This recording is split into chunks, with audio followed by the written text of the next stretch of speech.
مکتوب نمبر 77۔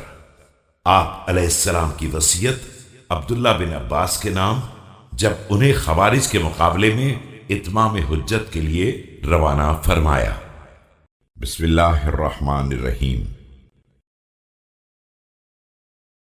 دیکھو، ان سے قرآن کے بارے میں بحث نہ کرنا کہ اس کے بہت سے وجوہ و احتمالات ہوتے ہیں، اور اس طرح تم اپنی کہتے رہو گے اور وہ اپنی کہتے رہیں گے، بلکہ ان سے سنت کے ذریعے بحث کرو کہ اس سے بچ کر نکل جانے کا کوئی راستہ نہ ہوگا۔ Do not argue with them by the Quran, because the Quran has many faces. You would say your own and they would say their own, but argue with them by the Sunnah, because they cannot find escape from it.